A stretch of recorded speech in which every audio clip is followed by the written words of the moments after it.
Welcome to episode 28 of the Single Barrel Sports Podcast. It is exciting. We got some awesome stuff for you tonight. My name is Deeb. My name is Scott. Let's hit it. Welcome back to the Single Barrel Sports Podcast. Watch some college football, have a couple beers, a couple bourbons. Nah, you're the GOAT. There's no debating that. Will not be nearly as good as the hype. Welcome back, everybody. It is episode 28, as my co-host Deeb has said. We got some fun stuff to talk about tonight, wrapping up some of the big events for the NBA and NHL playoffs, and of course, recapping the U.S. Open that we talked so much about last week. But before we dive into the sports, as always, let's just chat a bit, man. What's new with your life? How you been? Well, I have to start with one thing, Scott. Oh, yeah. That's how I feel about this past weekend, is what I have to say to begin, because I finally was able to go to my cousin's wedding. When I say finally, I mean like it was finally here. We had a super eventful weekend, so lots of fun. We Friday night, we had the rehearsal. So a couple friends came into town early. We got in a round of golf, so I took the day off work.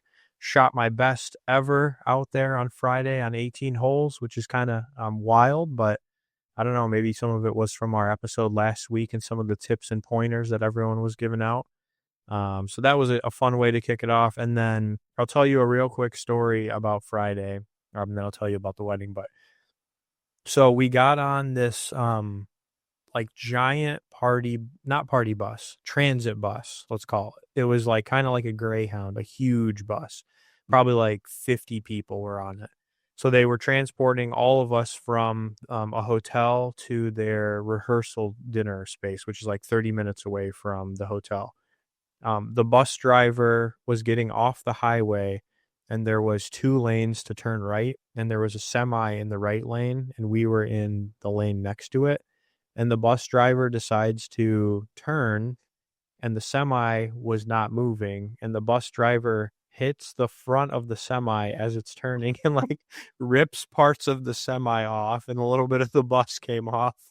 And we were all like, whoa, like everyone was like, freaking out, and she didn't even know that it happened. Like we had to tell her that it happened because she kept driving, and we were like, you definitely just hit that guy. So she had to turn around, stop kind of in the middle of traffic, went to talk to him. He wouldn't let us go. Everyone had to get off the bus. We were all at Burger King. So like we had to get Ubers basically for like the rest of the way, which wasn't that far, about maybe like 4 miles. So that's how the weekend kind of started out. And then the wedding was an absolute blast. We had a ton of fun. Good to see people. Great DJ. There was a saxophone guy, and he kind of did a nice solo, which was awesome. But lots of fun. Really excited for my cousin, and I'm happy. And it was, it was really fun, high energy weekend. Hell yeah. Well, first of all, sounds like a good time with the golf. Best score ever. Never a bad time. Yeah. And I know the group of people you had hanging out with you this weekend, so I know you guys had a good time. But I think you played officiant this weekend, right? Am I mistaken? Kind of. So they had a pastor, but I did part of the ceremony. So they wanted me to do like a certain part of it, and then he handled like 80% of it, let's say. Nice. Well, you could still say that you were there and you did it without having to lift the heavy load then, it sounds like. Yeah, it was a lot of fun. It was a warm weekend too. It was mid 80s, which I know some people will be like, that's not that warm, but it was warm for Michigan. Yeah, especially, I mean, I think it gets that way, in like July and August, but not always in June. Yeah. But that bus story is insane, dude. I can't even imagine what it was like to be on the bus. And the moment the bus driver started driving away, I probably would have been like, what the, like, are they actually just going to drive away? Yeah, there was definitely a lot of words being said on that bus. Let's just put it that way. It was, just imagine like 50 of you getting off and like hanging out at a Burger King too. Yeah, we went inside and got some of the crowns too. Nice. Well, you got to at that point, right? Yeah. It was kind of one of those, we're like, all right, we're already here. That's awesome. Yeah. Well, what's going on with you? little bit less eventful here, and I'm happy for that. Work, I think I told you the last time that we had an episode, but work was pretty crazy. So I was Yeah. going into a little bit of a slower week last week, which was great. Raven Mhm. was still traveling, as you know. She was in Michigan, and Yep. so I was just kind of doing the dad thing. And when the weekend hit, we got out of the house and did some things and took Parker with us, but it wasn't anything too crazy, which is what I wanted. Mhm. And then Father's Day was Sunday, and it was technically my second one, I guess, because he's over a year old, but it really felt like the Yep. first one because he's actually like functional now. He's not just like, I don't know. He was like 6 or 7 weeks old when the first Father's Day came. So it was like special, but also I was just like completely exhausted and had no idea what was going on in my life. So just a fun day. Just spent a lot of time with him and with Raven, and went to a brewery while the US Open was on a rain delay, which we'll talk about later. And Yeah. that was it, man. It was the simplest thing, but that's all I wanted. I just wanted to go to a brewery and just enjoy some beer. And they had a lobster food truck, which I've never seen before. So Nice. got some lobster quesadillas, some lobster tater tots, like all kinds of like food mixed with lobster. And we gave Parker some. He's never had lobster before, like most Wow. didn't have it, but he's pretty good at eating. So he ate it, he enjoyed it, and apparently he's not allergic to shellfish. So that was a cool thing to check off the list as well. Hell yeah. That's awesome, man. I mean, don't get me wrong. I also love my chill weekends. So definitely can see how that's what you've described as a nice weekend with family. And, special. I'm sure it's going to become more and more special too to celebrate Father's Day as he grows up and stuff, right? It's like, doesn't really know a lot now, but someday it'll be really fun. And actually, my parents were here and my dad was here, so I got to see my dad on Father's Day, which was also nice because that doesn't always happen. Yeah, that's awesome. Well, hopefully they're doing well. Always like hanging out with them. Your dad is always funny. Yeah, they Yeah, were full force this weekend. You know it. always. I will disclaim before we dive into the episode here that I've put in like 26 hours of work the first 2 days of this week. So if I feel a little loopy or if I'm not making any sense, call me out. It's my bad, but I'm going to do my best. We're going to limp through it because sports are energizing to me. So we'll figure it out. Loopy, let's go. Hell yeah. Well, before we get into the sports, we just like to do a quick, social promotion just to kind of let people know who we are. So I can do that real quick. But, Single Barrel Sports, real simple to find us if you've been here or if you're new. Singlebarrelsports.com. As long as you spell it right, look in the top corner and you can hopefully see that of how to spell it. But it's got everything you need. It's got all our social platforms. We post short form content, clips, all sorts of things on various areas. So wherever you like to consume content, hopefully we can meet you there. And, if you think we're doing a pretty good job or you think you'd like to give us a little bit of support, it's as easy as just clicking that subscribe button. We have a goal of 200 subscribers on YouTube this year, and we're at 155. So each of you means a lot, and we appreciate every new subscriber. And if you're on Spotify, there's also a 5-star button or a rating for our show and a follow. So we appreciate those. What did I miss, Scott? I think it sounds good. And listen, we're on all your favorite social media. And if you can't find us there, shoot us a DM on the other ones and we'll make sure we can direct you to the right spot. But all of our content is available everywhere except for our full length episodes. And we would love to interact with you. I mean, the most fun we get out of this is when we get to comment back and forth with people. So if you've thought about things before, you're like, oh, I should say this, or I wonder if they know this, tell us then. Like, we would love to have that engagement with you. Hell yeah. Ready for some sports?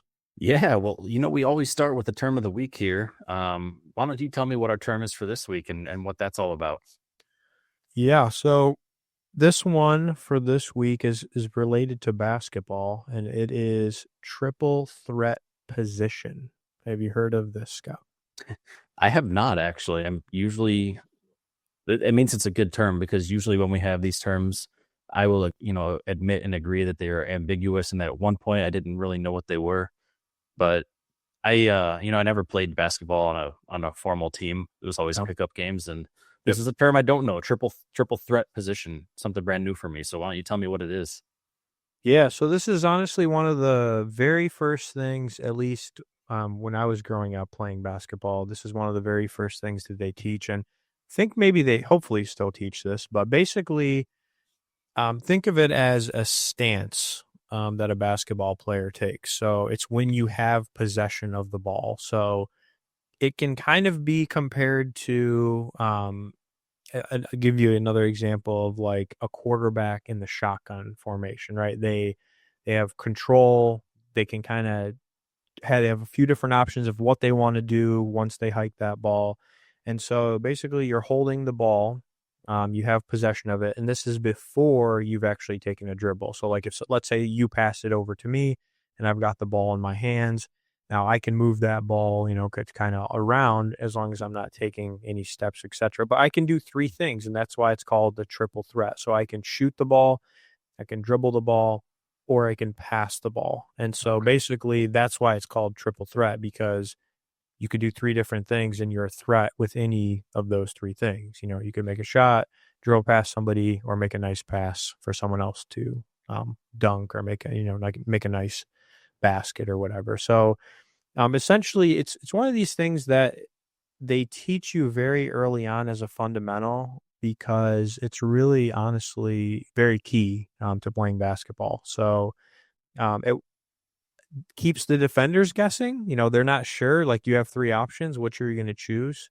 And don't get me wrong, they also teach you on defense, like how do you look for signs of, if somebody's going to do something. But yeah, no, I think it's an interesting one, fundamentals. And one thing that I'm not sure of though, and kind of pose this question out there for those listeners, is it still a thing, or is it kind of becoming a lost art with, the way that basketball has become really fast paced and focus on like 3-pointers and fast break and etc. Is triple threat still even a relevant thing, or has it kind of lost some of that, vibes maybe back from the day? Yeah, I think that's a good question, but and I primarily catch later season games and playoffs just because of the excitement. I'm not a all year round every game basketball fan, but I do know exactly what you're talking about now. I just had not heard the term, and I definitely see this still in the NBA. But I'll admit to you that probably not quite as much. I think a lot of times it's you catch and dribble or you catch and pass again. Very rarely, actually, I don't know if I should say rarely. Less commonly, do you see someone kind of standing at the top of the arc and doing like a fake where they still can do all those things. Yeah. Yeah, that's an interesting concept, and maybe, I don't know, what are your thoughts? Do you think it's becoming a lost art?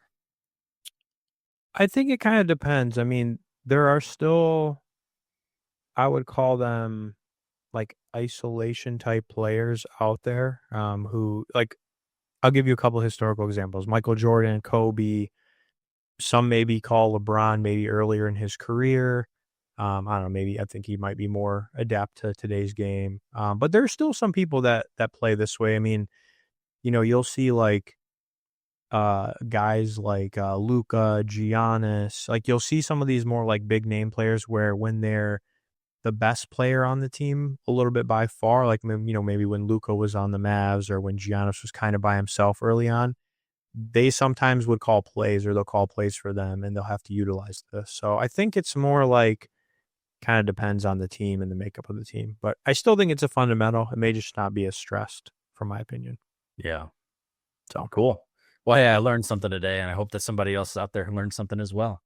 Hell yeah. That's always the goal. So next we have our weekly recap, where we just kind of talk about some interesting things that have happened recently. And last week we had a big one. We had the U.S. Open for PGA Tour. So we did a special last week with two guests who were a lot of fun to talk about. We had a really fun conversation. Even, generally speaking, I learned, a lot from that discussion. I know we always say that we learn stuff. So hopefully if you've seen that episode, you learned something. But tell us a little bit about what happened at the U.S. Open, Scott, from your perspective. Yeah, well, first of all, it delivered exactly what we had kind of forecast last week. And I know Andrew had mentioned that, you wouldn't see many scores, if any, under par. And that's the main headline here is, it was a tough course. It played tough for everybody. I think perhaps the biggest surprise was with how things were going at the end, that our leader did actually have a score of 1 under par. It was kind of looking like, an above par score might win the tournament. But yeah, what we saw in the end, JJ Spaun claimed his first major title. He was 1 under after 4 days of golf and 2 shots ahead of the runner-up. So the second place was a +1. Yep. And, again, I think this was his first major win. And I've already seen some memes about it. Even like Michael Kim on Twitter has been making some jokes about it. And, I think it's fun. I think when you have a new guy, a fresh face kind of winning events like that. I personally was kind of pulling against him because, my fantasy lineup, I had predicted Robert McIntyre. And I think I even talked about Mac a little bit last week on the podcast very briefly. And he actually was our second place guy here. So he had a chance at the end, but JJ turned up the heat at the end when everybody else was kind of falling apart. Mm-hmm. And what I mean by that is, it started pouring down raining. We had a major delay at the end.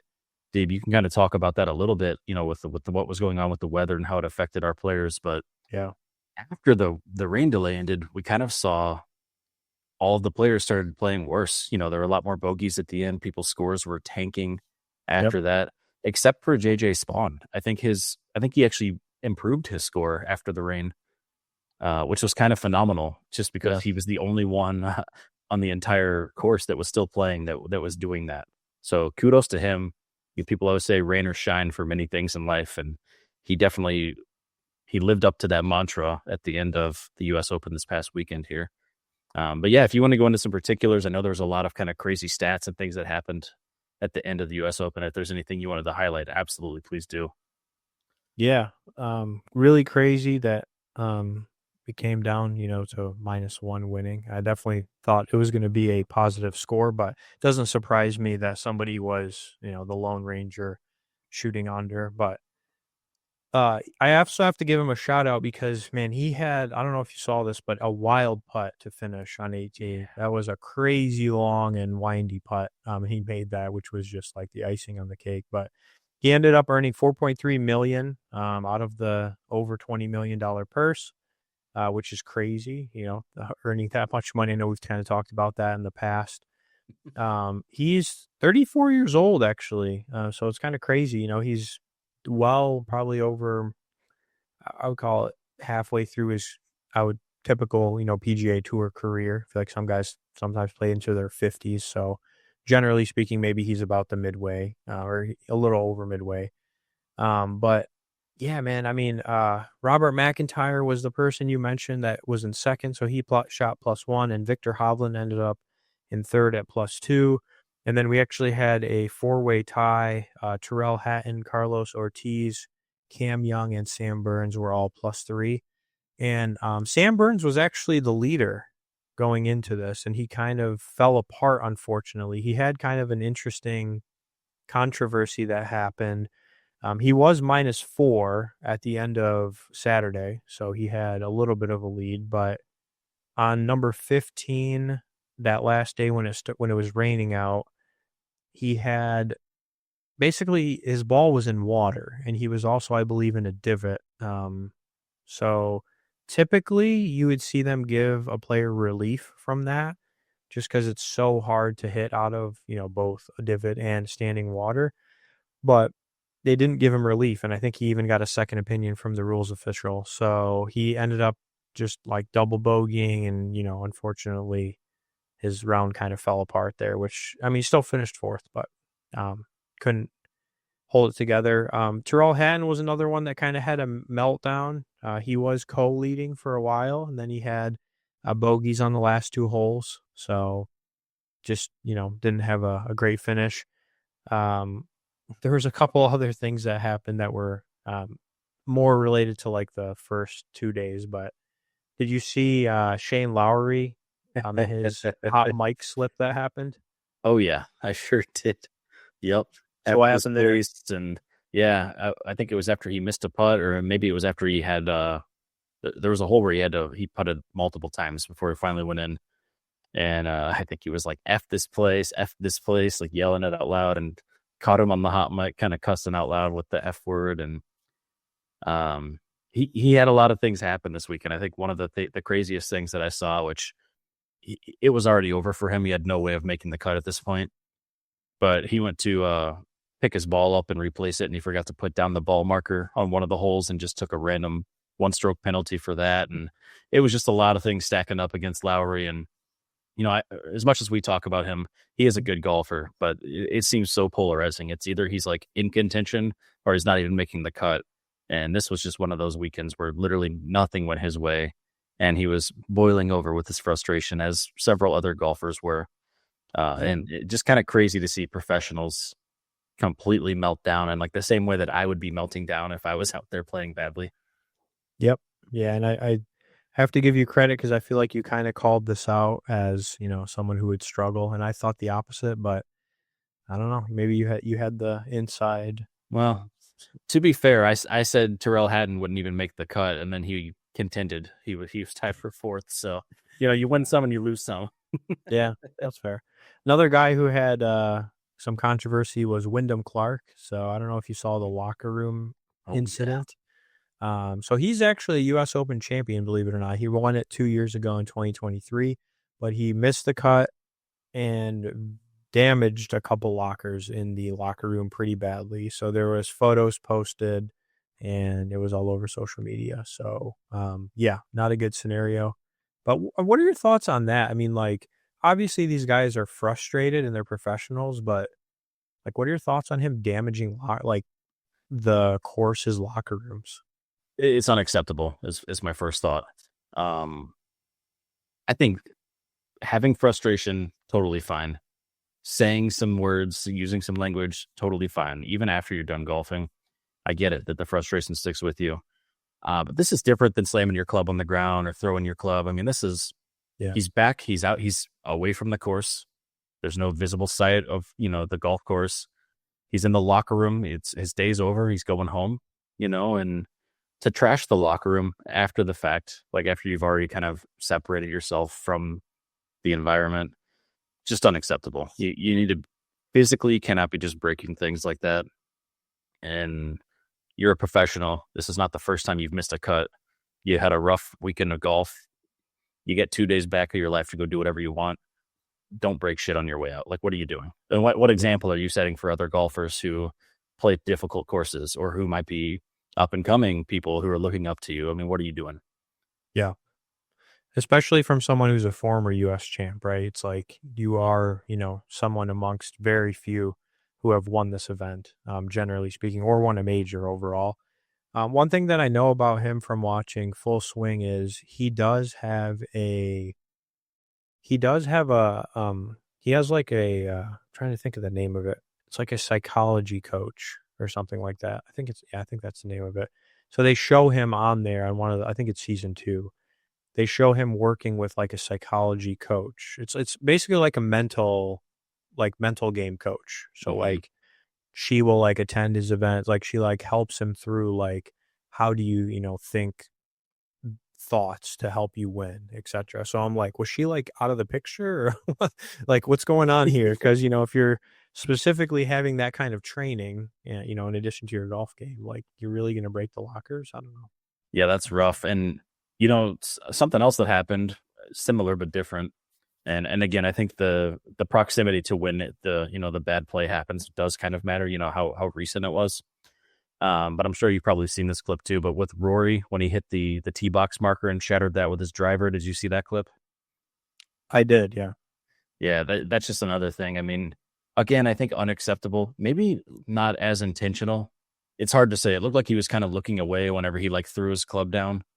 But yeah, I mean, he broke the tee box marker. I mean, again, what are you doing?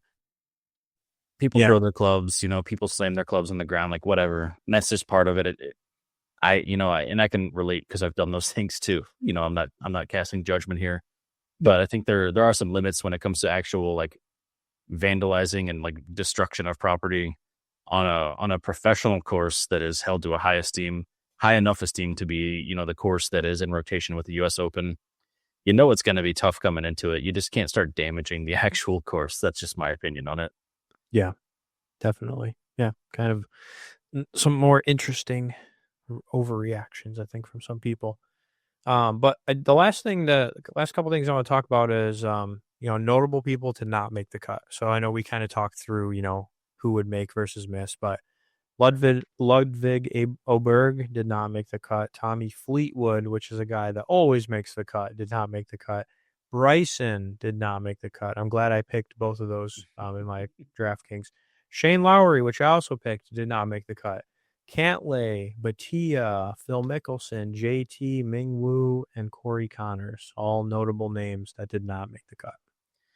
Yeah, it's obviously I was high on Oberg and Bryson this week. I even said I thought Bryson would play better than Scotty, which is, probably a hot take on any given week.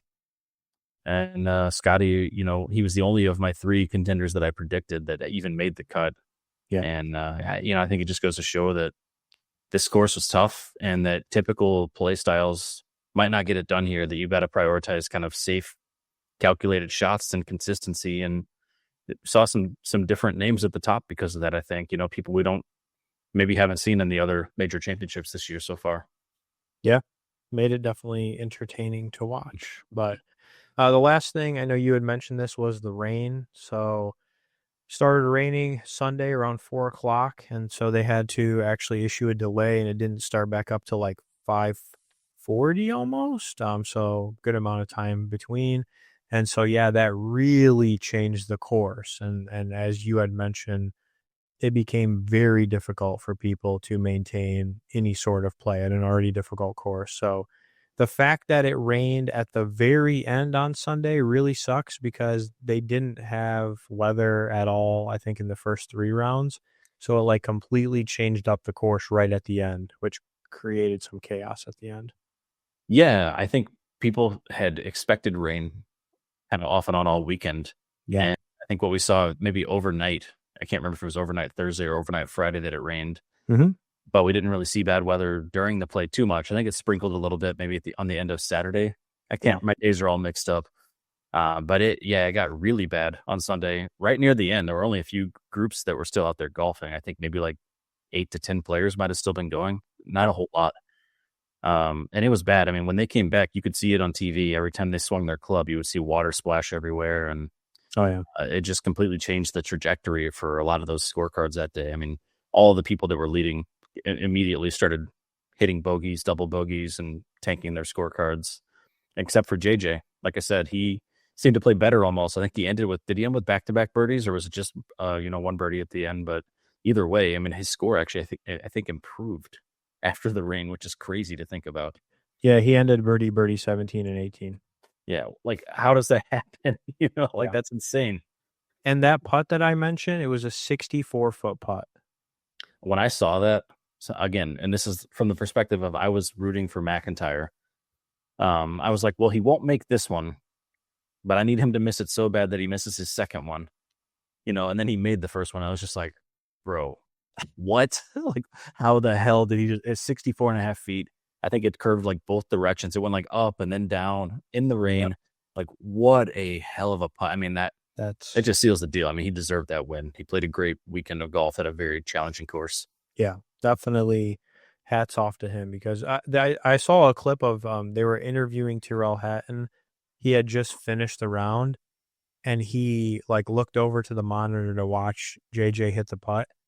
And like he just lit up when he saw like what happened. He was just like, I don't even remember what he said, but it was something like, hell of a putt, mate, or like something like crazy. Like he just like acknowledged like that's wild that he just made that. So yeah, they even panned the camera to McIntyre, who was watching it in the clubhouse at that time because he had already finished. And he just literally saw it. His face looked shocked and he mouthed the word wow and just started clapping. Like it was like you couldn't even be disappointed that you lost. You just straight up like had to appreciate what you just saw. Yeah, you're like, wow. I mean, I'll lose to that, I guess.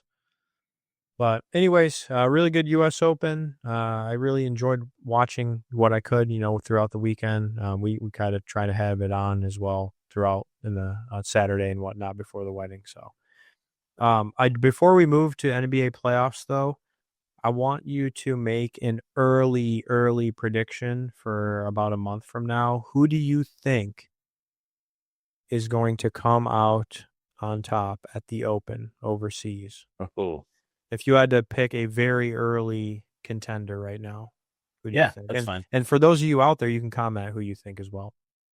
My very early contender is going to be Ludwig Oberg. I think he's on the cusp right now, and he's going to start winning more and more, I think. Um, he didn't have it this week. I mean, he didn't have it at all this week, but maybe he will that weekend. It's all it takes. It's just to be locked in and on the right weekend. And we've seen him do it. I mean, he nearly won the Masters. Mm-hmm. He's won another event, at least one already this year. He's usually in contention when he's hot. So that's going to be my way too early pick, and we'll see what happens. Nice. I'll give you mine, and this is somebody that I was actually excited for this to pick in DraftKings, but he did me dirty. But I'm going to go with Tommy Fleetwood. I think, believe it or not, I believe he has not yet won on the PGA Tour, which is wild because if you look at his history, he's like in the top 10 or 5 just about every week. It's insane. Like the guy is so due for a win. He's always lingering around. You're right about that. Yeah. So I think, based on some things, I think he has a chance. So that's my way too early pick. It'd be a fun one. And isn't he, I think both those guys we just mentioned, aren't they both from Europe? Yeah. Yeah. So, I mean, yep. maybe that's a type of home field advantage too. Yep. Definitely. Different style courses over there.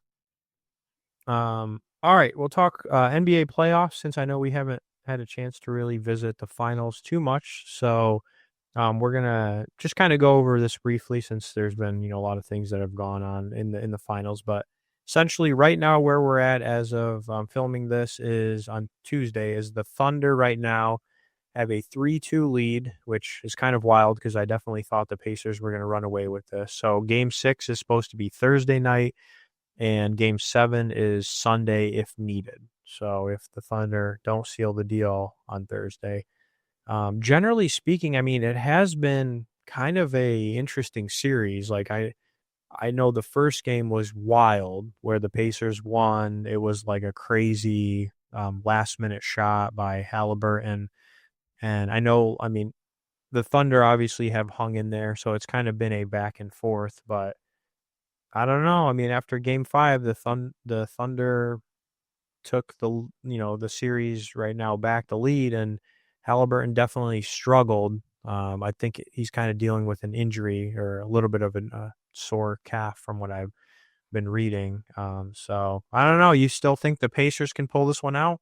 I can't give up on them now. One thing that is kind of concerning is game 5, Halliburton didn't make any shots from the floor. He had, I think, 4 points that were all from free throws, but he also was, battling a leg injury throughout the game. And I know there was speculation that he might not even come back in the second half, but he came out and he started. So, if his injury is legitimate, then it's going to be very challenging for them to beat a very complete OKC team. But I'm really hoping that he can come back, be healthy, and we'll see the best players on each of these teams battle it out. If the Pacers can win this game, then it's going to come down to a game 7 winner take all, and anything can happen at that point.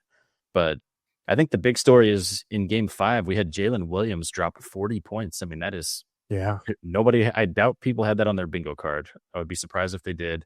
Yeah, and we had Shea. Shea still dropped 31, so. They had a lot of points from 2 of their players.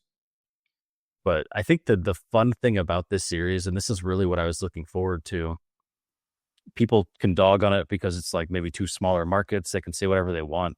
But these are 2 teams that never give up. And we've had a lot of times where one team might be favorably in the lead and the other team kind of comes back. And there's been a few times where that comeback has changed and who wins the game. And there's been other times where it just kind of narrowed the lead and made it for an exciting finish. Yeah. And that's kind of what happened last night. Even without Halliburton scoring much, the Pacers did kind of narrow that gap. They were down by a lot, and they narrowed it, I think, to at least 8 points whenever I was watching. Yep. Maybe I think it was 8. It might have been 6, but I think OKC did end up winning by double digits eventually. But, the games have been exciting regardless of the outcome, and I think that's all you can ask for in, the championship series. Yeah. And I think game 6 is in Indiana, so they have home court advantage there. So we'll see how it goes. But at least it's not been a blowout like a lot of the other. Yeah, I mean, if you look at our series, our conference finals for both hockey and NBA were like blowouts across the board. So here we are looking at a couple of series and that are 3-2, and so at least we're going to see a chance for game 7s here. Yeah. What about Stanley Cup? Stanley Cup playoffs, the finals are shaping up to be interesting here. We had a really fun start with overtime for game 1 and game 2, where they split it 1 win apiece. You can't really ask for much more than that. I think one of them was even a double overtime. So just really exciting hockey when you get to see overtime in the playoffs because it just matters so much. That next goal matters. Yep. Then we saw a couple of blowouts there. Florida won 6-1. The Oilers, they actually came back from being down quite a bit and then won another time in overtime in game 4. Yeah. But Florida won 5-2 in game 5 with Brad Marchand scoring 2 goals, which was kind of a big deal. And they're actually playing right now as we're recording it. It is Tuesday night. And they're in the third period with the Panthers winning 3-0. So we might see the crowning of a new Stanley Cup champion tonight. And if it happens, then congrats to them. I'm not a big fan of repeats, but the Florida Panthers are undeniably a great hockey team, and whoever wins this series deserves it. So, we'll leave it at that. But I don't know. What are your thoughts on that? Have you been able to watch any of this? I've watched a little bit of it, not as much as I'd like, but it seems like, it's definitely well matched, generally speaking. Like, it's been exciting from some of the stuff I've seen, and it seems like they're well matched. So I think it is a good matchup. Like, we don't want to blow out. I think it's always more fun when teams go to 6 or 7, but I don't know. It is kind of weird that the Panthers are most likely going to win based on the score tonight, and repeat. Like you said, it's kind of like, I don't want to call it anticlimactic, but it's like, oh, okay, like the champs won again. I think the bigger story here, if the Oilers do end up losing this game, I think the big story here is the fact that, Connor McDavid, highly regarded as the best player of this generation. And I think his stats, and if you just watch him on TV, you can tell that that's probably the truth, is still unable to win, a Stanley Cup championship after, how many seasons, despite maintaining being that best player, despite making the playoffs pretty much every year. Yeah. They were in the Stanley Cup Finals last year against the Panthers. Here we are with the same 2 teams this year. And I think the real story then becomes, when does Connor McDavid win a championship? Does Connor McDavid ever win a championship? And if it's not with the Edmonton Oilers, at what point, while he's still in his prime, does he consider picking up and moving to another team and trying to get it done somewhere else? We've seen a lot of athletes across various sports do that. They say, I want to go somewhere where I can win a championship. But then my counter question is, the Oilers have made it to the Stanley Cup Finals 2 years in a row. So where do you go to have a better chance? You're not going to go to Florida. I would hope not. You can't go to the team that beat you twice. So I don't know. It's a fascinating thing. What are your thoughts, Steve, on that? Like, you're the best player of a generation. You cannot get over that championship hurdle. I know how you feel about LeBron when he went and made the big 3 in Miami. So, if you're Connor McDavid, where is your head at? Like, what do you think is going through his mind? Well, it was a little bit different because I'm not going to lie. At that time, I was actually a Miami Heat fan. So I really liked Dwayne Wade. I liked when they had Shaq, all that stuff. So I didn't mind that. It was a little bit awkward, don't get me wrong, but I didn't mind that all that happened. I was happy because that was, quote unquote, kind of my team back in the day. But for hockey, if you're making it to the final 2 years in a row, I just think your question is, what's the missing piece on your team to help you get over the hump? Is there someone you can acquire, something you can change to get you there if you're that good for 2 years in a row? Like you said, you could go somewhere else and, things don't work out or you don't have as good of a team. So I don't know. It seems like they're really close, but maybe they're just missing one thing. Yeah, it's hard to believe. I think my personal opinion on this is they're a team that's got a few studs that they build a team around instead of building maybe a more complete team is what we're seeing in Florida where, and people can challenge me on that. I would be happy to hear if people disagree, but maybe what we're seeing here is, a top heavy team with big stars versus a team that's more complete across the board. And, your stars are only on the ice so much in hockey. Those line changes happen so regularly. That makes sense. Yeah. That's one thing that I didn't really think through. I know we talked about it the one time, but yeah, you're only getting so much bang for your buck when you have good players because they're only out there. They got to keep rotating in and out. So it's a little bit different. Yeah, I mean, the stats on line changes are pretty crazy. Just off the top of my head, I feel like an average shift is literally only like a minute long. Um, so it's, and granted, you usually only have 4 lines, so you're back out there like 4 minutes later. But Yeah. it's, if you think about it, it's like, I don't want to say 25% of your time because line 1 is going to get more play time than line 4, but it's Oh, like for sure. probably like a third of the time you're actually on the ice. So Yeah. a lot can happen in those other times. Yep. Well, we'll see what happens. But if this is premature, congrats to the Panthers if they win. Yeah, See. and I'm going to stay on record saying I hope they don't, but man, it's looking like they're going to. Yeah. I really love Game 7s, and I love new champions, but if they win it, they deserve it. For sure.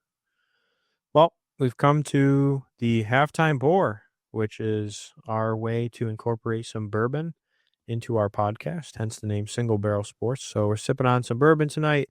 We'll have a question of the night. And I think we actually have some announcements tonight, Yeah. Scott, right? Yeah, I think we should start with the question of the night, and we'll leave the announcement for afterwards. If Cool. you're good with that. And Yeah. I'll go ahead and start here. We Yep. always show off our bourbon during this segment. If you guys have never seen this, I'm going to be quick with mine. Mine is the Dry Fly Straight Bourbon 101, which is exactly what I had last week. So there's not much to say other than this is the bottle I had closest to my reach in the cabinet. And it's a smooth 50.5% bourbon here. Nothing to write home around, but it is affordable and it gets the job done. Definitely tasty. Hell yeah. It's a young bourbon. It is young, 3 years aged. Well, I have something you'll enjoy seeing. If I can get it on the screen. Some Bardstown. Okay. What is going on? I can see it. Okay, there we go. It is the Bardstown Single Barrel from the Party Source, right on the border of Kentucky and Ohio. It's a great store down there. 61%, 122 proof, so a little bit more on the not too hot, but hotter.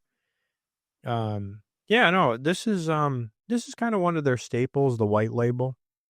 It's one that I've maybe tried one other time, but this is obviously it's a pick from this store, so it's a unique blend, but has a little bit of heat, but it also has a little bit of that Bardstown sweetness that I know you can appreciate from trying their products. So Oh yeah. a little bit of a pricier, quote unquote company to buy their bottles, but I think if you get the stock of the white label, it's actually one of the more affordable. I want to say it's in the $40 to $50 range, if I'm not mistaken. So they have a few of them out there that are more reasonable and still pretty good. I like it. Yeah, I always say if you can find any Bardstown product, buy it. Whatever the price point is, it's worth it. They're priced appropriately for how tasty they are. But yeah, I've seen that one in my store, and it's somewhere, I think, at least here in North Carolina, it's like $50 to $60 for that one. Okay. Yeah, it's called the Origin Series is the name of if you're looking for it or asking for it. Some places have it for 40, some are 50, some are going to mark it up a little, but it's one of their more affordable bottles. Let's put it that way. So, question of the night. So, well, let's split these. How about, because we have a few different things we want to go through here. So, we're going to say or describe a bourbon, and whoever is describing the bourbon, the other person is going to name an athlete that fits that description. Okay, so we're going to use some kind of descriptive words based on a couple of these bourbons. So, do you want to do the first one, or do you want me to go first? I don't care. You choose. Okay, I'll give you. I'll give you one. I'll pick one from the list here. Let's do the Bardstown Discovery Series number 9. For those of you out there, that's kind of the red label. It's a very specific bottle. So the best way to describe this, Scott, start thinking of an athlete that fits this. It is complex and layered. It is rare to compare. And it is sweet, yet it's refined. Oh, that's easy. It's my current GOAT in the NFL. It's my boy, Josh Allen. This man, you want to talk about complex? In one game, he had a passing, receiving, and rushing touchdown in a single game in the snow. He is the best quarterback in the league. He's rare to compare because he gets it done both on the ground and through passing, even though, when you watch his game, it doesn't look like he needs to do it on the ground. He still does. There's layers to him, and he's very consistent, except for maybe in the playoffs against the Chiefs. Yeah. I like it. That's a good one. I like that one. Absolutely. I'm going to go with you, and I'm going to give you, we're going to start with yours with Maker's Mark 46. This can be described as being kind of elegant and approachable. It's nutty, smooth, and it's innovative, especially at the time when they started changing their recipe there. Ooh. My athlete that I think this describes is Bryson DeChambeau. Ooh. So the reason I say that is because the innovative part stuck out to me. So, he is a pretty innovative guy when it comes to golf. Like, he has like 3D printed irons. He has just done so much. Like, he's like a freak of just like, trying to figure out how to swing harder and faster. He like put on weight, then lost weight. I mean, he's done like so much when it comes to the game of golf, just kind of trying to, find new things. And I don't know, it's kind of interesting because like he is a very approachable guy. I feel like he maybe didn't used to be like that. He used to be a little more arrogant when he was younger, but nowadays I feel like he is definitely more approachable, and he can be a little bit nutty. He can be kind of silly when you hear him talk about stuff. He has his YouTube channel and all that stuff. So that's what I'd have to say my Maker's Mark 46 is. I like that. That's a good pick. I'll give you this one. Stag Jr. If my boy Anthony's listening, he'll like this one. Intense, bold, spicy, complex, fiery, and powerhouse. Oh, I got the powerhouse, gave it away right there. I was going to try and switch sports, but nothing compares to what just came to mind. NFL running back Derrick Henry. He's intense. He can be complex too. He can catch passes out of the background, but the big thing here is that he's a fiery, bold powerhouse. If he's running at you in the open field, you're going to catch the craziest stiff arm of your life. You're probably going to end up on your back while he's still running full speed. There's not many players, I think, that embolden like intensity and powerhouse nature quite like Derrick Henry has. I mean, I will be honest, usually the players that play that way, they start to hit like the injury bug later in their career. They slow down to where they're not quite as fast, but you'll still see Derrick Henry even right now break off like an 80 to 90 yard run occasionally. So that's my pick. Yeah. Nice. I thought before I got to the word powerhouse, I thought you were going to say Tom Kim. You know what? Tom Kim, I like Tom Kim. Give him a couple more years and he'll land on its bourbon list.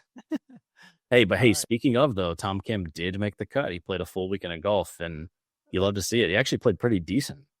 Hell yeah. Yeah, he did. I mean, I give you that. You did call them out last week. So we got one more, right? We got one more. This is the old Weller Antique, or the Weller 107 with the red label.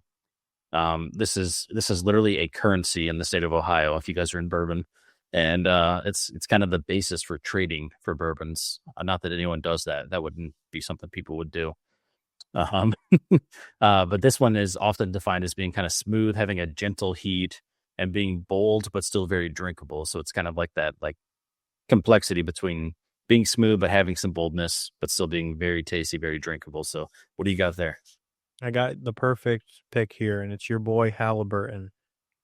I feel like he is a super smooth guy, but he's bold, right? Like he steps up when's needed. He can hit game-winning shots. But like when you look at him, if you were to see him, in the streets, like he kind of looks like more of like a gentle figure. So the way that you described it made me think of him. Honestly, that's a better pick than I could have come up with, to be honest. I love that pick. I was thinking like Damian Lillard from like 8 years ago. That's kind of where I was going. But it's kind of similar to what Halliburton's doing in a way, so that makes sense. Yep. Hell yeah. Well, we got some announcements to cap off our halftime pour. You want to kick it off, Scott? Yeah, we sure do. And we hinted at this a little bit during our live stream episode that we did a few weeks ago. But some big announcements coming up here. And I think the biggest thing that we want to make sure we highlight is we are going to be taking the month of July off from podcast episodes. We will be back in August, so we will not be gone for long. But we've been doing this for now 28 weeks because it's our 28th episode. And, Dave and I have come to the realization that while we are happy to keep devoting the amount of time that we have been committing to this, we don't have a lot of time outside of that for the podcast, at least right now with the way our lives are going. And so it's very challenging for us to make kind of major changes or kind of updates and revamping this podcast over time because we're just doing, we're using the time that we have filming our episodes and kind of building our templates and staying abreast with the hot topics in sports.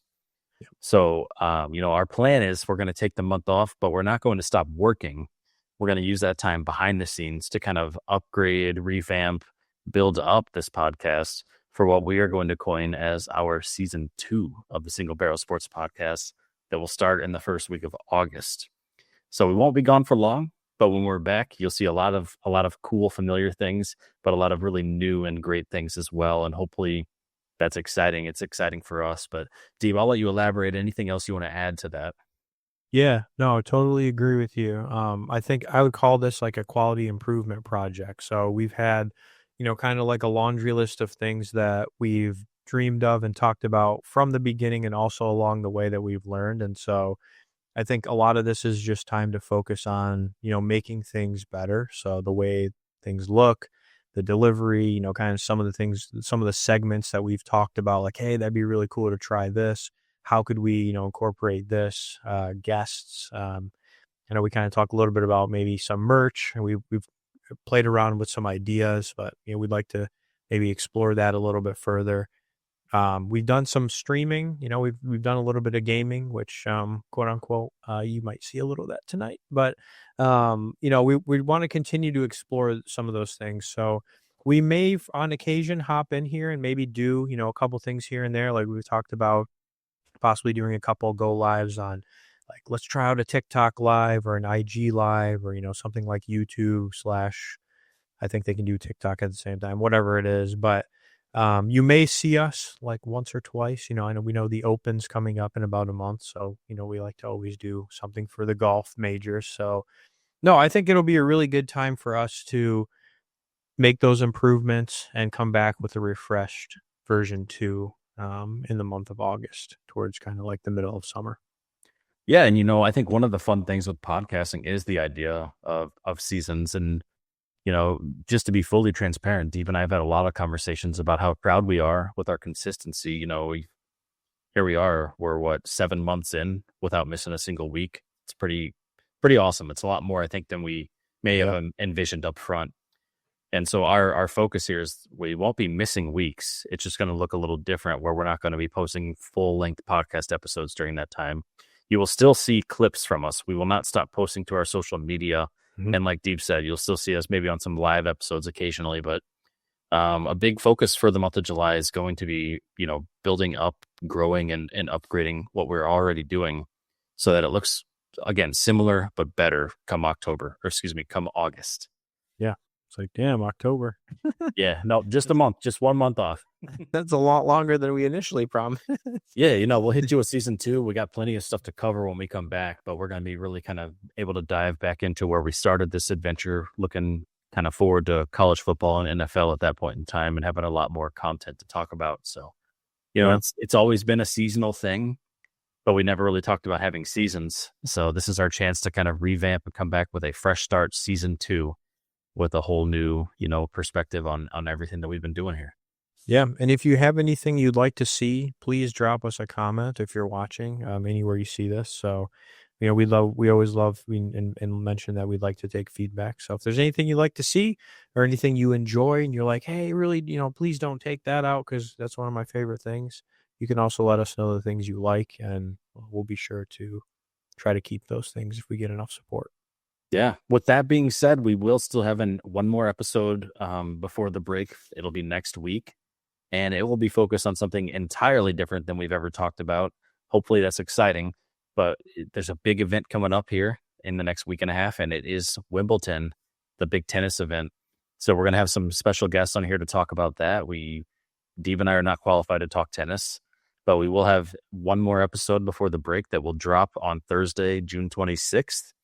which is about 4 days before that tournament starts. So we'll be able to do kind of some of the stuff we've done for golf majors, or if you've watched our WrestleMania episode, but kind of highlighting tennis.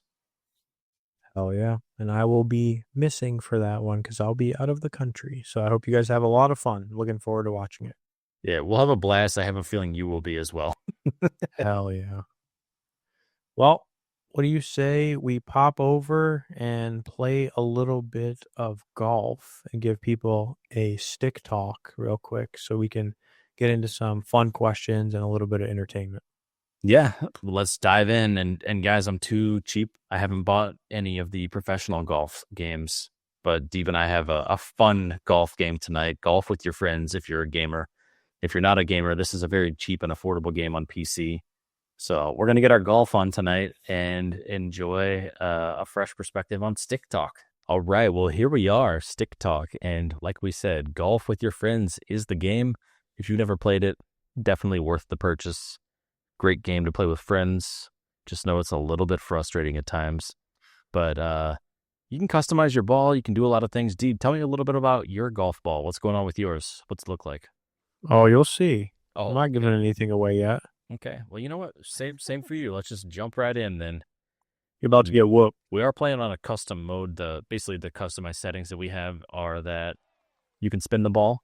So, when you hit it, you can add a spin. And we also allow one jump per hole. You can only jump one single time, but yeah, that's where we're at. Oh, gosh. So this is basically about to be like the U.S. Open. Do you remember how to do a free cam? Oh, there it is. C. Okay, so here's the hole. So right now this is like Oakmont, basically. I'll show you how it's done. Also, do you have it on where they can see both of us at the same time? Yeah, I mean, I can free cam to see you. Like, you're right in front of me right now. Yeah, I just got in. Oh, let's go. R, baby. I really screwed up that first hit, dude. I suck. Oh, wow. Yeah, disco man.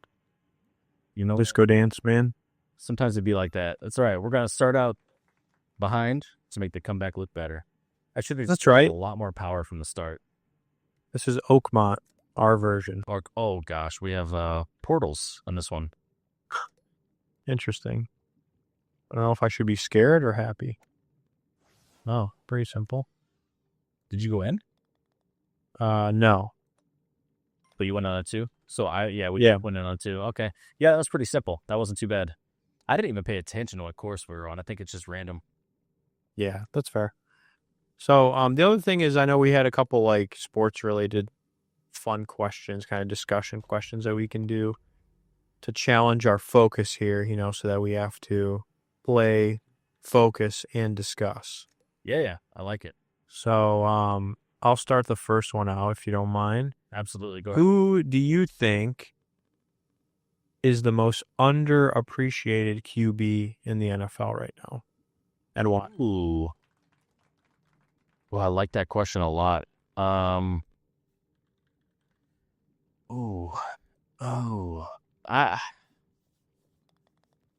There's so many options here. I feel like I just kept saying ooh, but there's so many options here. Maybe Baker Mayfield. Okay, why? I just feel like looking at his career, I feel like he had a lot of disrespect. He had to go through multiple teams, kind of similar to what Sam Darnold had to go through. Mm-hmm. Oh, shit. You have to fly on this one with your ball? Didn't know that. So, okay, Baker Mayfield. So he kind of started out rough, right? Yeah. So I think he has a lot of talent, and I think he just had kind of a rough beginning. Yeah, and then now he's kind of balling out. Yeah, I think he's getting the flowers he's deserved for a long time. I mean, he started his career in Cleveland. Oh, my. Have you finished this yet? Yep. Oh, dude. Anyway, because you're hitting the turbo. He started his career in Cleveland, which is not an easy starting place. Right. Granted, he's played with some good wide receivers. I mean, he's had Mike Evans and Tampa Bay and Chris Godwin, but I think he's just been very consistent. Even when he was losing, I don't think it was necessarily his fault. I think he's just been dealt a little bit of a rough deck of cards, and I think he's also had a lot of maturity and growth in his career from maybe when he was in college, and a lot of people didn't like some of the antics that he had back then. Oh gosh, Yeah. what about you? Who do you think might be an underappreciated quarterback? I'd have to say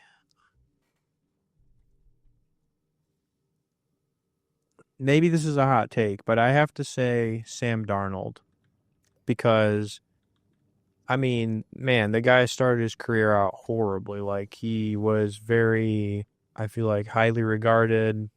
He was supposed to be really good. Obviously, playing for the Jets is not easy, but I mean, he took a Vikings team that, I mean, they drafted, somebody else. So, like, it's not like he was expected to be good there. And just to take that team, and I know they didn't get very far, so granted, maybe that's why it's a hot take, but like But I think they were just still one of the showed- top teams in the regular season, though. So yeah. So like he showed that he can lead a team, and maybe it was just that, the Jets were dog water when he was on them. And if you put him on the right team, it'll be very interesting to see if he does anything similar with Seattle this year or not. yeah, I mean, I'd agree with your take. My kind of viewpoint on that was that he was a 14-win quarterback this season. Yeah. And now he's on a new team. Like they got Yep. rid of him. That's unusual. It is, yeah. I mean, also they drafted a rookie, so like, Yeah, I mean, I think he was intended to be temporary from the start. right. It's just kind of wild to see him have that much success and for plans to still not change. He still is not their guy. Oh shoot!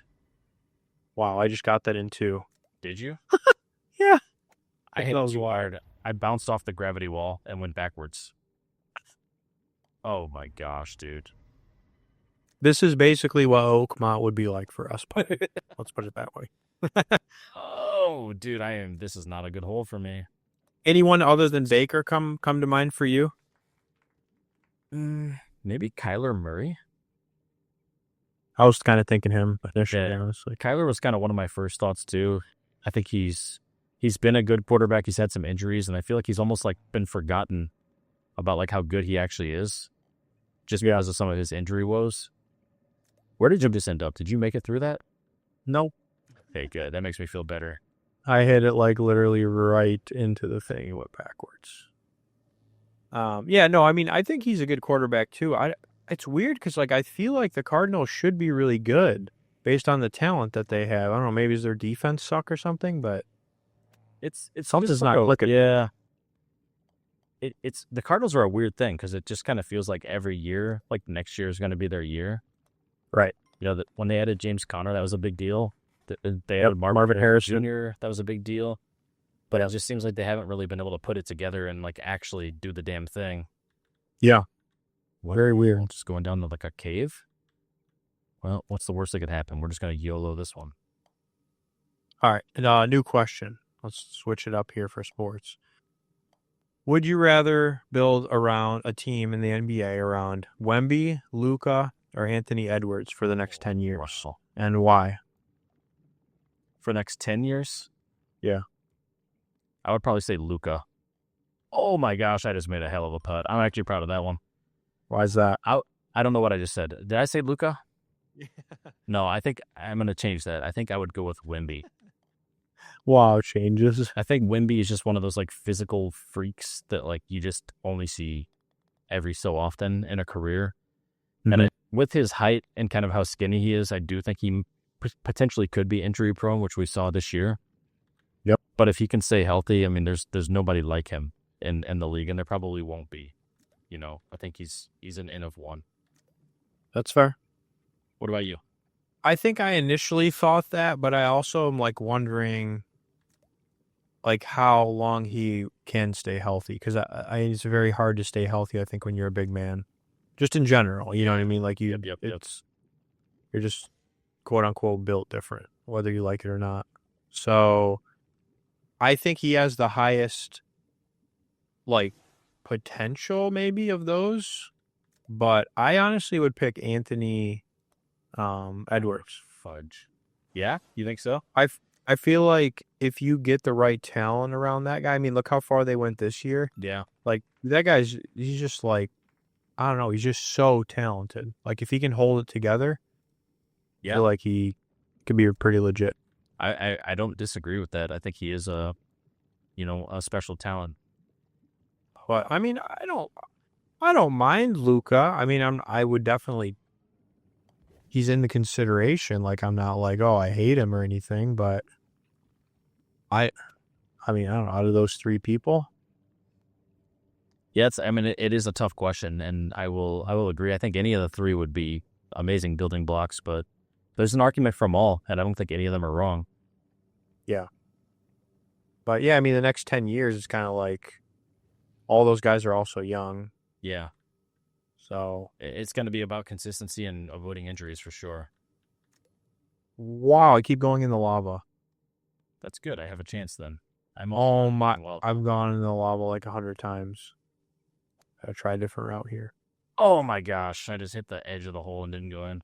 So like, do you think that the Lakers were thinking that, or do you think they were just thinking, let's try to get him? Oh, I absolutely now. I think they were double dipping. I think they wanted to try and win a championship this year with him and LeBron. And I also think they were trying to have an insurance policy that they could build in the future with if they could get him to re-sign. Yeah. And if that was their plan, I think it's a good plan. It's just it's uncertain because it's up to him if he re-signs. That's fair. And I don't know. I think historically in the NBA, guys of his caliber, they want to be the guy on the team before they're going to re-sign. And still got LeBron there hanging out. So, and who knows what he's going to do or how long he's going to do it for. Yeah. That's fair. What else we have? NIL. Did you see the news? I did see the news. Actually, I'm curious what your thoughts are on that because I don't know if I fully understand it.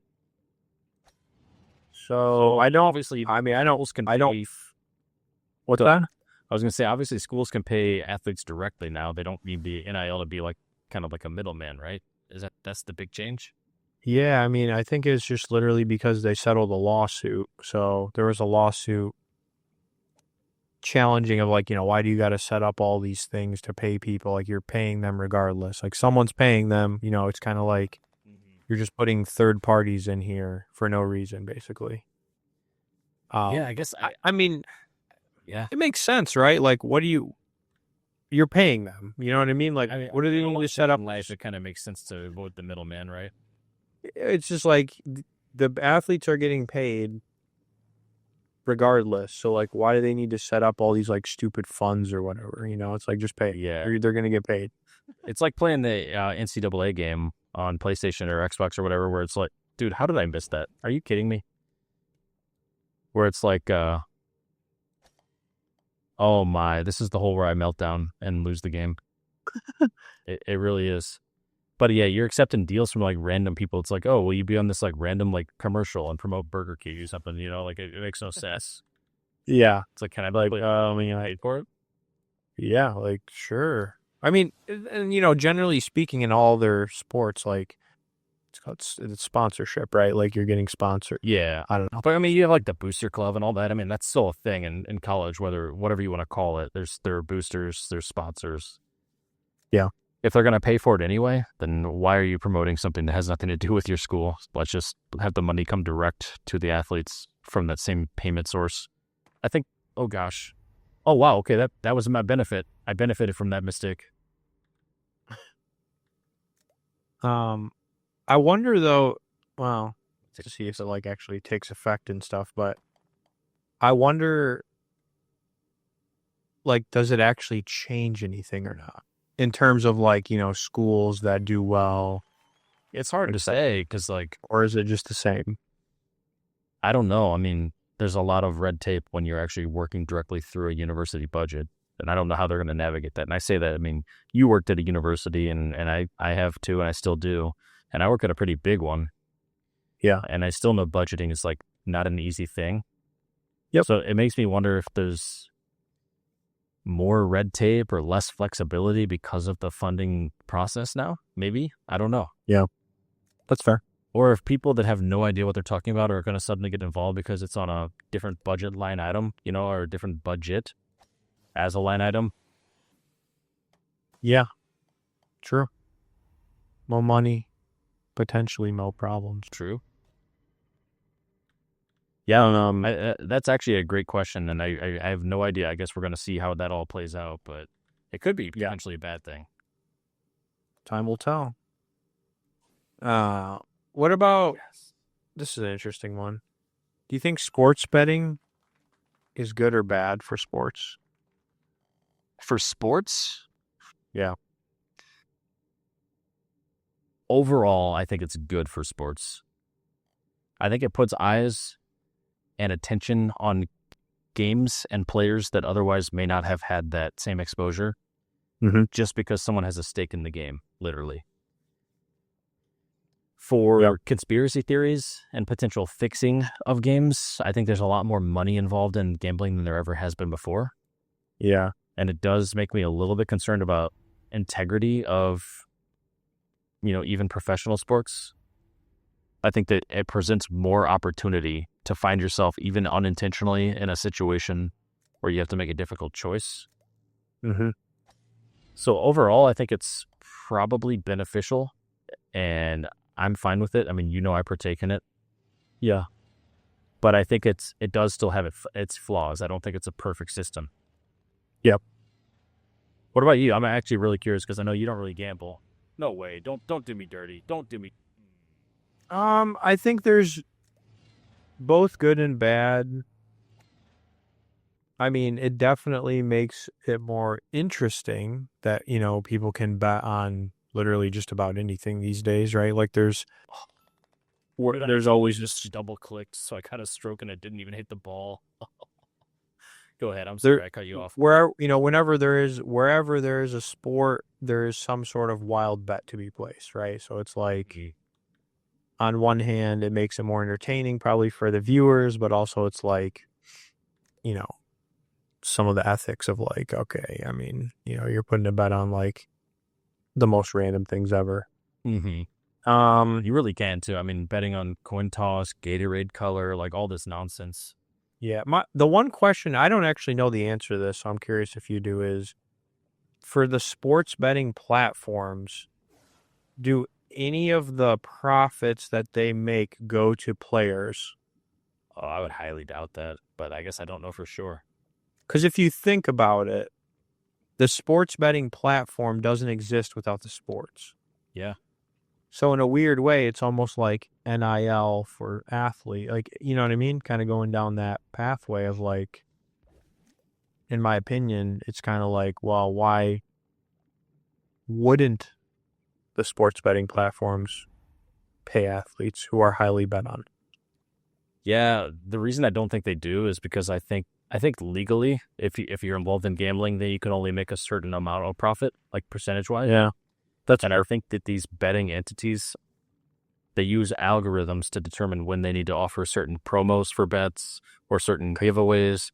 So like, for example, and I'm a big fan of this, but DraftKings, they do a lot of versions of this, but one of their things they do is called King of the Court. And basically you bet who is going to score the most points in any basketball game for that night. And if you bet correctly, you win your bet, but then you also win your share of $1 million from everyone who made that bet, who bet on that same person. Yeah. And so I think that's a way that they control their profits to meet legal mandates. And so by doing it that way, I don't think that it has anything to do with paying players. Yep. I think that it's just like maybe offering incentives and payments to the gamblers or the bettors themselves instead of players.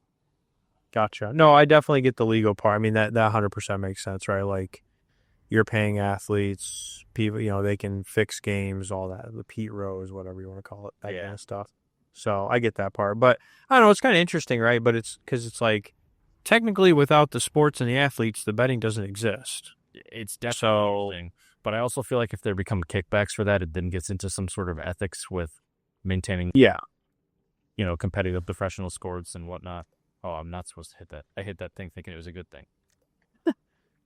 Yeah, no, I get that part. It's just kind of an interesting. Yeah, it's one of those interesting ones to consider. Of like, is there a way they could make that work, or probably not?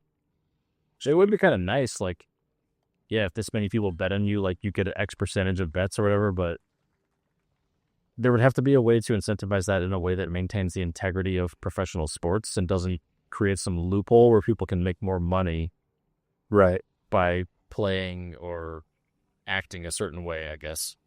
Yep. Nope. Totally get that. But no, it makes it interesting. I mean, I never thought that it would get this big. I'll be honest. I thought it was like just fantasy football. Yeah. Also, you see that And a loss. pressure? That last hole did not treat me. I will say you were kind of kicking my ass in the first 9. I just turned it up a bit there in the second 9. I got worse. I'm good on the first 9, just like in league. Well, hey man, I mean, listen, that's Stick Talk, my friend, and Stick Talk is fun. I hope people enjoy it. We try not to make it all about the video game, but give you something to watch while we're sitting here talking sports and doing what we normally do. If you guys like Stick Talk, let us know. Again, we're going to be doing some live streaming, just like we did a couple weeks ago. So some of this kind of activity will be incorporated in the future. But we would love to hear, particularly, even if we're not live, if you like, while we have a game going, while we talk, or if that's something we should maybe reserve for just when we're live and you can engage with us directly. So let us know. We're, again, an open book, open to feedback. But, Steve, this time I came out on top. Well, good news is my game didn't glitch, so I can't blame it on that. All right. Maybe bad news, I guess. But yeah. Well, let's get back to our regularly scheduled programming here and close out our episode. What do you think? Wow, that was a ton of fun. I had a lot of fun beating you up in golf, Scott. So, well, listen, we both had our punches. We both took our blows. The game is so fun and so frustrating. Yeah, that's one of my favorites. But hopefully that was entertaining for you all. But we're back, and it's time for the 2-minute warning. So we're going to pull up a clock, go through some questions, and have a little fun. You want to start it out by asking the first question? I can do that, yeah. And just to make sure everything looks right. Right, Yep. You can see the timer. Looks good. I'm going to start it. 2-minute warning. Would you rather win a national title with Harbaugh or go undefeated but lose to Michigan as Ryan Day? Wow. Definitely win a national title with Harbaugh. You got to. I mean, come on. Would you rather catch a Mahomes no-look pass or a LeBron alley-oop? Those are both so beautiful every time you see them. LeBron's my GOAT, so I'm going to have to catch his alley-oop, even though I have no idea how I would be dunking on a professional hoop. Kids hoop. There we go. We can make that happen. Would you rather go 1 round with professional boxer Tyson Fury or 5 minutes of UFC grappling with John Jones? Oh my God, those both sound horrible. I mean, 1 round. How long is a round? 3 minutes? Yeah, typically 3 minutes in boxing. I mean, maybe that just because it's a shorter amount of time. I don't know. They'd both be pretty brutal though. So I'll pick the 1 round because it's shorter. Okay. Would you rather be Jake Paul's next boxing opponent or get roasted by Conor McGregor on X for a month? All right, so Jake Paul gets roasted a lot as like not being a real boxer. I would agree his rise to the top has been kind of manufactured. However, he is still a legitimate boxer. He might not be like as good as he thinks he is, but he's a legitimate pro boxer. I'm not trying to die in a ring. Let me get roasted by Conor McGregor. It actually would probably be funny. I would probably laugh along with those roasts as well. And get popular. Yeah, that's also true. Yeah. All right. Would you rather have a statue outside of a stadium or would you rather have your own signature sneaker? Ooh, I think sneaker because I feel like I could sell them for money and that'd be cool to like release a new one every year. Okay. And that is the 2-minute warning. Yeah, That's a good one. I enjoyed that. Honestly, the 2-minute warnings, I think, have been getting better lately. I think we're finding a sweet spot with some of these questions we're coming up with. It's time for the last call. We're just like when you're at a bar and they kick you out and they tell you it's last call. It's time for us to tell you goodbye. So, Scott, what's your last call? Yeah, I think as we're coming to the end with that announcement that we made about season 1 coming to an end, I just really want to thank everyone, as I've always done, for joining in with us, whether you're here every week, a couple of weeks, or if this is just your first time. And I really want to highlight that we are not going away. We are going to keep putting in the work. The consistency will be there. You just won't see the full length episodes for that 1 month period. So, if you're enjoying the podcast, trust me, this is something we love. It's not going to be disappearing. It's just going to hopefully be getting better over that 1 month period. And please engage with us on our socials and keep an eye out for updates, because we will do some live streaming, and we'll have plenty of things to talk about on social media. You just won't see a hour to an hour and a half episode maybe every week for 4 weeks. Hell yeah. Well, this is officially my last time that I'll get to see folks. Well, people will see me, I guess. I'm not seeing folks, but this is my last time on the pod for season 1. So I want to say thank you. If you've been here from the beginning, or you hopped in the middle, or even if this is the first episode that you've watched, because it really means a lot. It's been a lot of fun for the past 7 months, and I'm looking forward to the refresh and revamp and showing you guys some new and fun ideas that we have planned. So I hope you guys have a blast next week on the special episode. And I need to end things with a bang by saying this, Scott. Oh my God! Wow. That's how I feel about season 1. But with that, cheers, friends.